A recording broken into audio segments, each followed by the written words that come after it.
Друзі, Good evening, dear friends. Welcome to the Ukraine Media Center.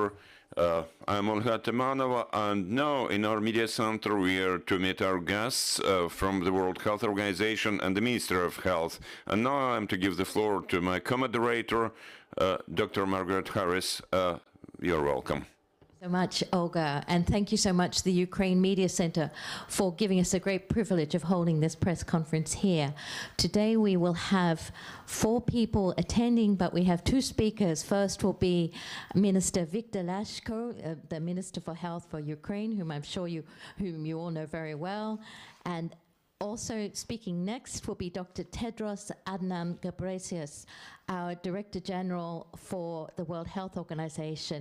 We have 2 others with us, Dr. Jarno Habicht, who is the World Health Organization's representative here in Ukraine, and we have Dr. Mike Ryan, who's our Executive Director for Emergencies, and they will be here to provide information and answer your questions.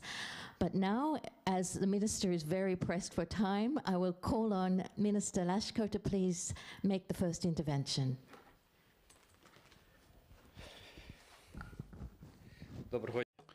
Good afternoon.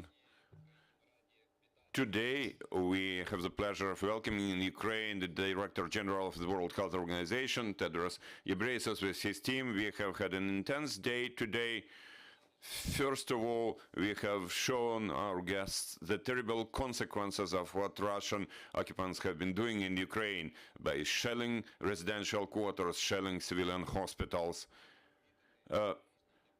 It cannot be left unnoticed. So in our discussion with Director General, I emphasize 2 sets of issues. One is humanitarian one. Ukraine does need assistance from international partners, and it should be both to support the healthcare in terms of medicines, medical devices, medical equipment, for us to respond properly to those challenges that war has brought to our country with full-scale invasion of the Russian Federation. The other block, the other set of issues, set of matters is political one, because to stop the war you can only do it by exercising maximum pressure on the Russian Federation. Ukraine will win. Our armed forces do the impossible, incredible, defending territorial integrity of Ukraine. So I'd like to ask the World Health Organization to take the leadership position, to join efforts with the Red Cross, with Doctors Without Borders, to provide proper level or control over proper level of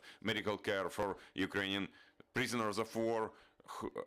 They defended their country, Ukraine, and today maybe they don't receive proper health care. Unfortunately, Russian occupants do not allow Russian medics to have access to them. So international organizations should become the driver to save, to rescue Ukrainians who don't do anything special. They just do what every Ukrainian has to do, defending their country, defending their families. The second set of matters is political issues, political matters. It's about advisability of existence of WHO's Office for Non-Communicable, Non-Infectious Diseases in Moscow, because, you know, a country can be killing with one hand and caring for the life of the whole world and health through WHO with the other hand. So on the 10th of May, at the regional committee session of the European Regional Office of WHO, and then on the 22nd of May, and the Assembly of WHO will consider those issues, and I would like to ask colleagues for support for us to achieve it. It's also about the political pressure to expel representatives of the Russian Federation from the Executive Committee of the WHO. Everybody in Russia should understand that Ukraine is a free, democratic country which has been fighting and defending its freedom. And unfortunately, we are defending it, losing lives of our citizens, including healthcare workers. During the time of this war, 10 of my colleagues have died and more than 40 colleagues have been wounded. 40 hospitals have been destroyed to the level that they cannot be restored. We have visited one of those. About 500 hospitals have been damaged, so medical services cannot be provided there. All this violates the motto of the World Health Organization, which is health for everybody. Unfortunately, today we cannot provided because there is military action, there is warfare, and it's dangerous not only for preventive services, but also treatment is dangerous for all Ukrainians because the Russian Federation has violated all Geneva Conventions, has violated international laws, using prohibited weapons which cause destruction. So I, at the Ministry of Health, ask everybody who cares about humanitarian aspects to use their political factors to a maximum extent to do everything possible and even impossible to stop war in Ukraine. That Russian Federation should leave the territory of the independent, free, democratic Ukraine. Thank you for attention. Minister Liashko, and now I'll call upon Dr. Tedros Adhanom Ghebreyesus, the World Health Organization Director General, to make his remarks about his visit here in Ukraine.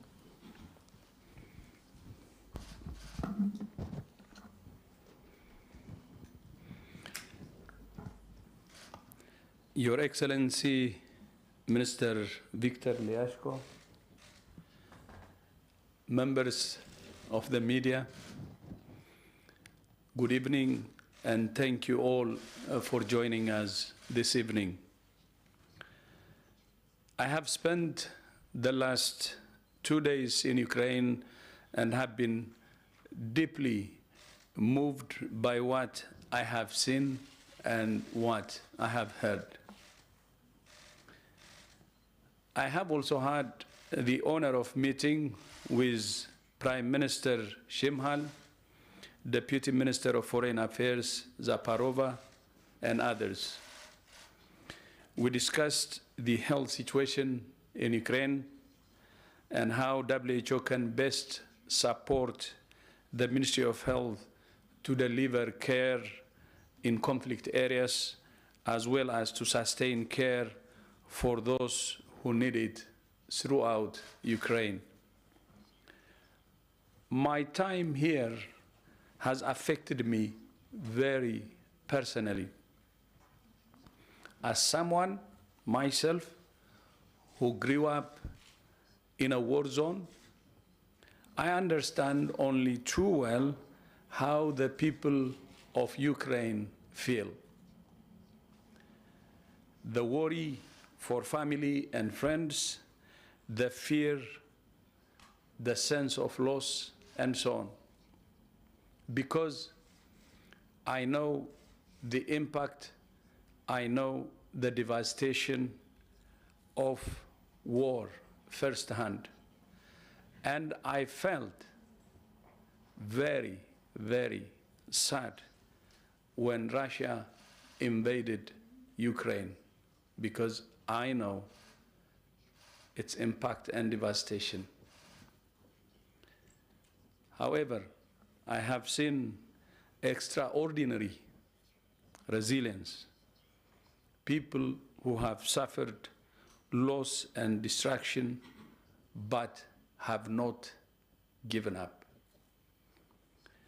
They have kept going, repairing essential services to stop that destruction, making a deeper hole in their lives.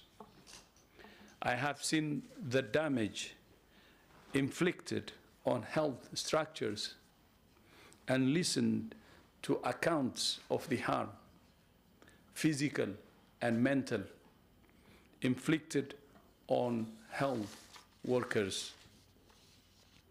These are people whose primary motivation is to protect health and life.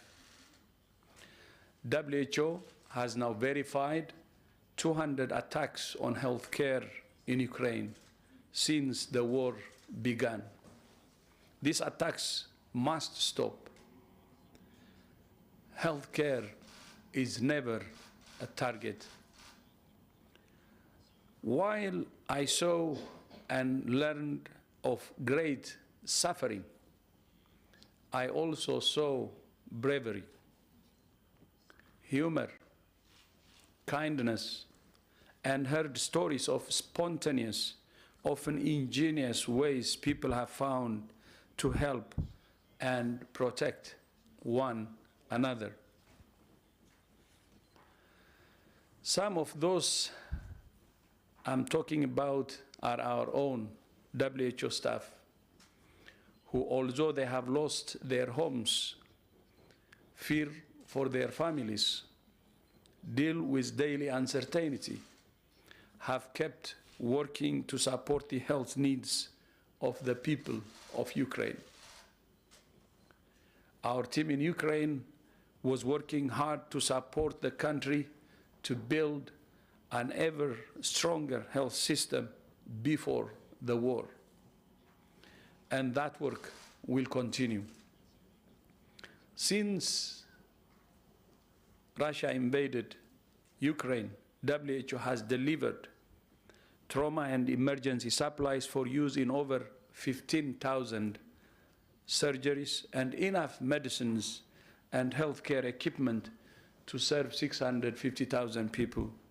We have also provided 15 diesel generators to provide electricity to hospitals and health facilities, some in the newly accessible areas in Kyiv Oblast, which I just visited this afternoon.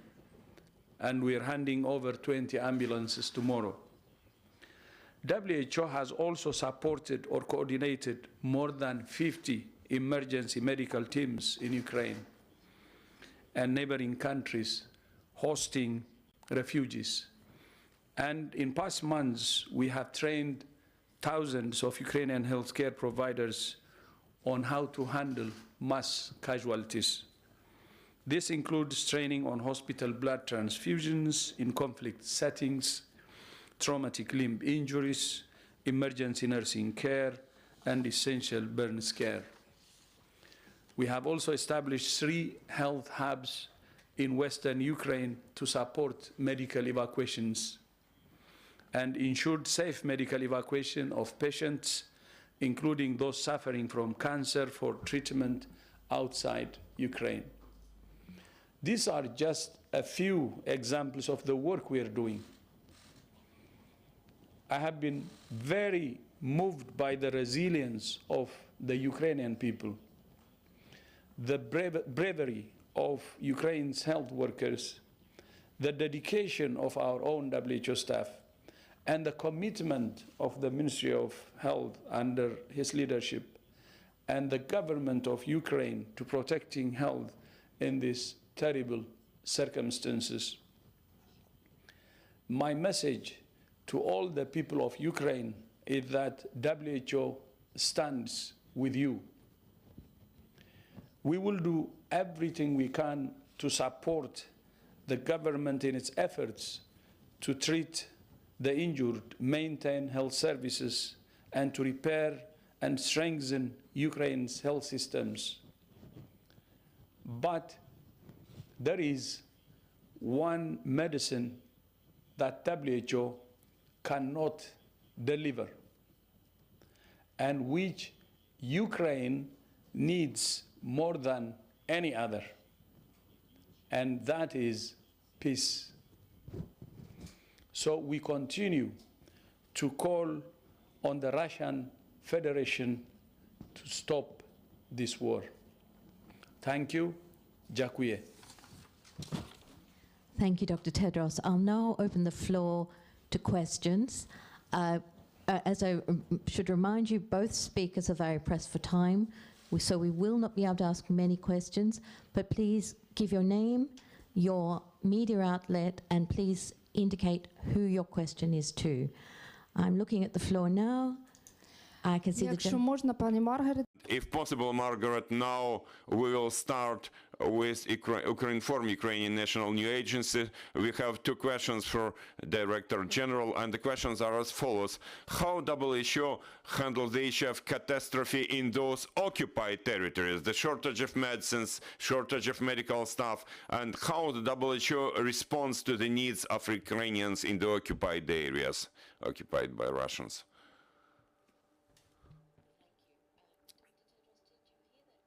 Maybe better answered by Dr. Habicht, I think, because that's very specific.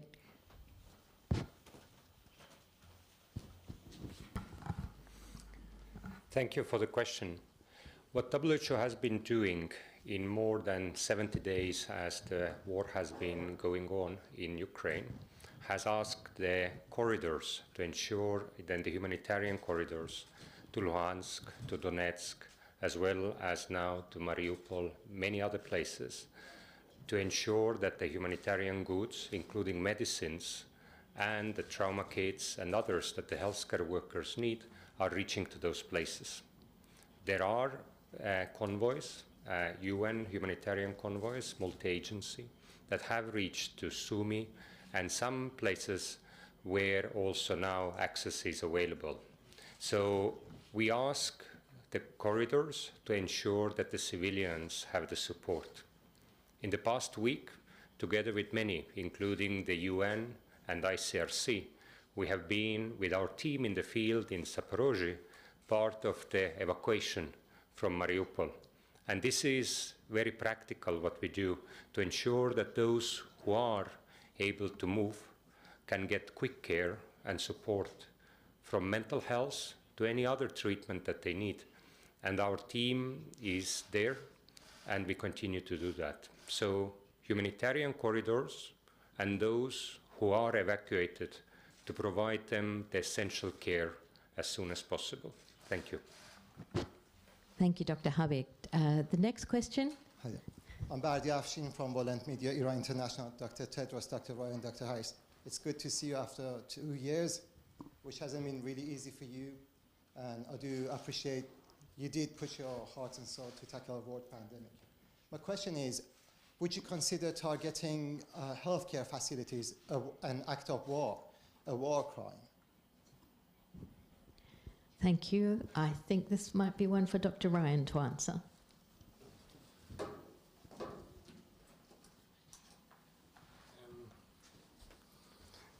Good evening, everyone. Dr. Mike Ryan.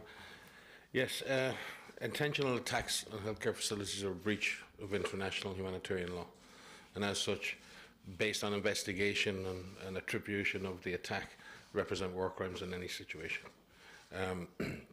We've seen, as the Director General has outlined, verified over 200 attacks on healthcare here in Ukraine. That is what we've been able to verify. That does not represent the totality of that.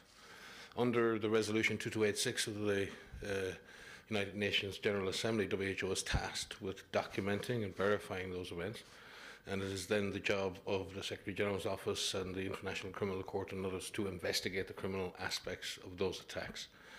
Attacks on healthcare in the context of Ukraine and in so many other contexts, from a WHO perspective, when those attacks are intentional, when those attacks are used as a part of the tactic of war to terrorize communities, to take away hope that people have for the future, that is the essential objective in these situations.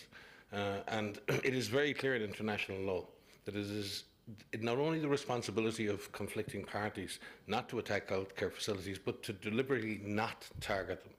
So this discussion we have around collateral damage or accidents, we have to ask our questions: how many accidents can you have before you are in a situation where it is completely and utterly unacceptable? And the Director General has said this on so many occasions: utterly unacceptable to deliberately target healthcare facilities and the health workers that are in there, the patients that are in there. So from WHO's perspective, we continue to document and bear witness to these attacks. We will continue to publish on these attacks, and we understand and we trust that the UN system and the International Criminal Court and others will take up the necessary investigations in order to assess the criminal intent behind these attacks. Thank you, Dr. Ryan. The next question in the room. It looks like everybody's satisfied. This may be a good time. I think the Minister would like to go, so I'm going to just ask the Minister and Dr. Tedros if they've got any final remarks.